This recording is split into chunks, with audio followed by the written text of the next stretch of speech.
From burnt out cars to roads that could possibly take your life, you are so smart to watch this video. My goal is to make sure you never make these mistakes and to help save you money. The property inspection and going on site is vital. There's several things you need to do when you're looking at property and you're doing a physical and on-site inspection. You need to assess the physical condition of the property. Look at that shop there.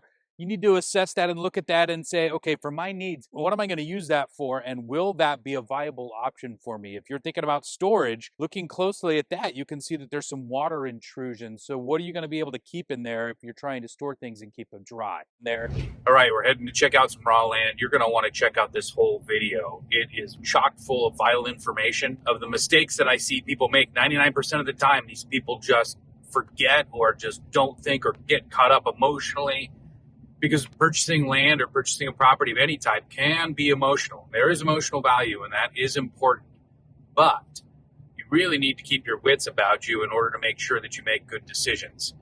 I can't tell you how many times I've had people try to buy land without ever going to it. So that's the first thing, is you got to get a physical inspection of the property. You must go and visit and get boots on the ground. You have to. It's vital. Today's a bit of a wet, kind of cloudy day, which is perfect for evaluating property like this. There may even be some snow on the ground, which is something that you're going to want to know if there's, what time of the year the weather is what way. Of course, there's the huge and almighty important idea of location. Location, location, location. That's one of the most important things in all of real estate, especially when you're looking at raw land. The next thing I want you to be thinking about when you're looking at buying property is extending your due diligence period. When you're looking at raw land, you're going to need more time than you would if you're building just a regular property or if you're buying just a regular home. This is not as simple as getting a home inspection done in 10 days and then going on to your next project. You need to do a lot of things, and part of that includes checking out the zoning. This is a woodlot reserve. What does that mean? Can you build? If you can build, what's the size of the building that you can have? And do they allow or do they permit shops? Or if you need to run a business out of your property, is that going to be allowed? You do not want to learn that the hard way. That would be a major mistake. So extend your due diligence period, maybe even 60 or 90 days. Give yourself time so that you can check the zoning. So you can go down to the county registrar's office and make sure that they have it exactly how it is in the title report and that the zoning will support what it is that you're trying to do. Next thing I really want you to think about is the size of the property that you're looking to get. I have people talk to me all the time. They're like, hey, Travis, I really want 20 acres. And I ask them, okay, great. You want 20 acres. What are you going to do with that 20 acres? And many times it's just, hey, I want a privacy buffer and I just don't want a lot of people around me. Well, that's great, but you might be able to achieve that with 10 acres or 5 acres even. Why would you spend a bunch of money on land that you don't really need? So be careful about the size. You have to really think, yes, I want you to get the land that you want and with a lot of space, but it's really important that you get something that's going to meet your needs and don't spend more than you need to. If really all you need is a couple of acres and you can find the acres that are going to service the needs that you're looking to meet, then you don't need that huge of a property. Location is important, topography is important, and especially as it relates to the size of the property that you get. And be flexible here with your thinking. Don't go into it thinking, oh, I must have 50 acres. And if I can't have 50 acres, then I don't want any land at all, because you might find a better deal for less money and a better fit that's going to work for you and your plans going forward. The next big mistake I see people make is not checking the road access and the utilities. There's a driveway here, but is that part of the property or is that an easement? Because if that neighboring property ever sells and they need to adjust the easement, is it an easement in perpetuity or is it just a temporary one that goes with the owner? You're going to want to know that. That's hugely important, because guess what? I've seen people buy property where they can't get access to it because it's landlocked. You don't want that to happen, because that really reduces your property value right away. Here's another thing that you need to check out are the utilities. So this has a well installed, but you'll notice there's a control box for a pump. The pipe is unconnected, and also this well does not have a tag. In Oregon, where I live, every well that's legally drilled has a tag around it and has an identifier so that you can go and you can search the records. One without a tag is a red flag to me. It means, hey, this property might not have a legal well. And if you've got a well that's not legal, you could find yourself in big, big trouble. Additionally, let's look at the utilities here. There's power to this property, which is great, but there is no meter. Why would that be? Well, in Oregon, one of the first ways they were able to clamp down on the illegal marijuana grows, and the first way they were able to detect them was by the power usage, because marijuana grows use lots of lights and they had their power cut off. So if it doesn't have a meter, it doesn't mean that you can't get power from the power company, but you need to call and you need to know what that cost is going to be, because they might charge you more than you think. Additionally, with raw land, you're talking usually about a septic, and you're going to want to check that septic system and make sure it's inspected. Here's the remnants of a system here that are up against the property boundary, and that's going to create a problem for any potential buyer or anyone who wants to use this, because you need to locate where the drain field is going, and the distance from the drain field to the well must meet DEQ requirements. So you're going to want to check that out very carefully. I can tell that there's been some digging, there's some drain field usage in this area, so that is something to really think about when you're looking at these properties. That doesn't mean it's a deal breaker, but you're going to want to research that, and you're going to want to know what the cost is to repair or replace your utilities on a property.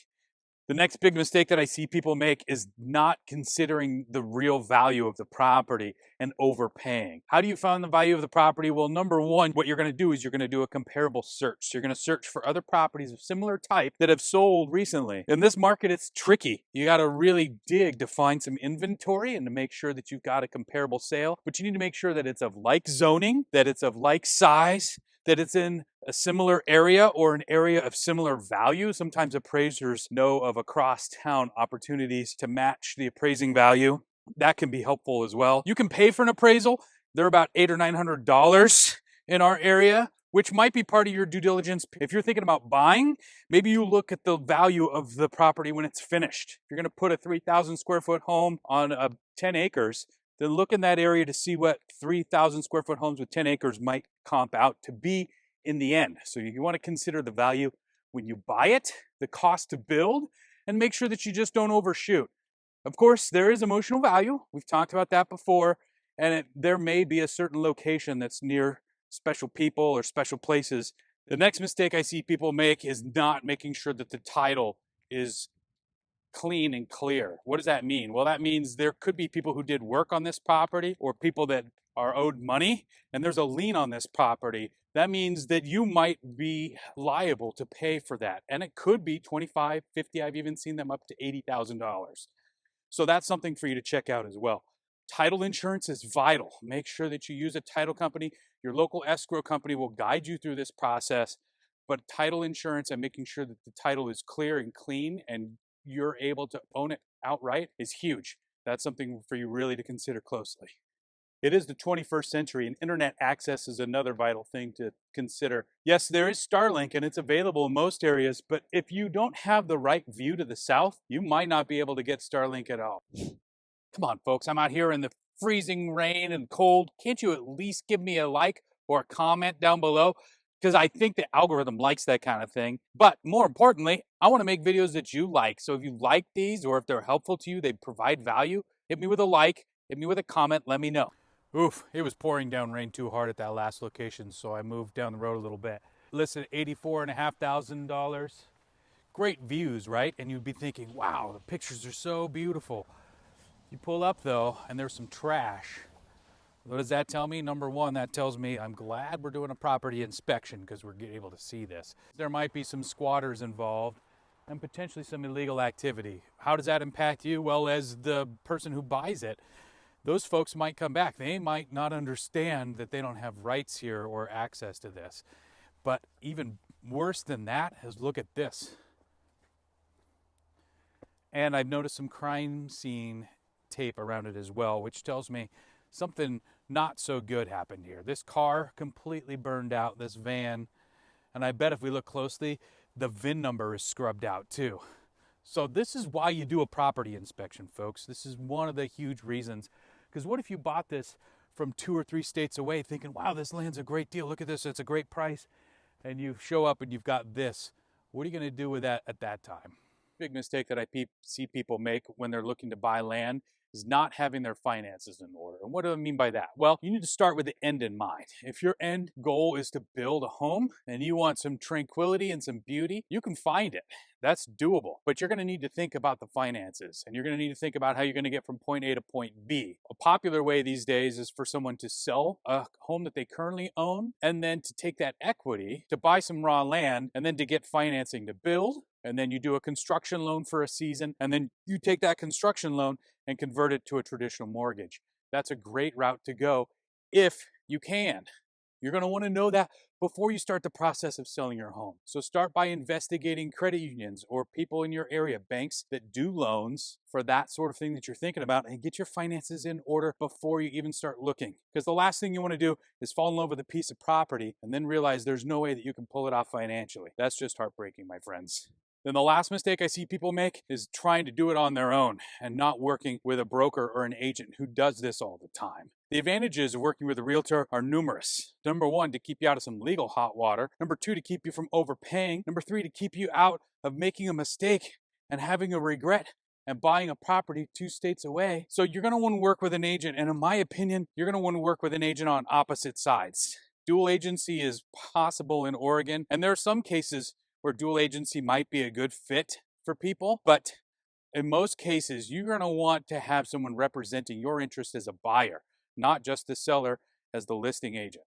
So these are all the things I want you to really think about. If you've ever thought about buying land, or if you've ever made any of these mistakes with buying land, would you let us know in the comments down below? It's really tempting to want to go for this view and to buy that property, but what you don't know is what might be on that property. If you'd like some additional pointers, here's where I talk about other mistakes that I've seen people make on raw land. My goal is to keep you from making those same mistakes and to save you a little bit of money. Here's another great example. Let's say you wanted to buy property right on that creek. Wow, that's beautiful. And you want to be just below this property here. Well, what about that hazardous material cleanup? You think that's not going to end up in the creek somehow?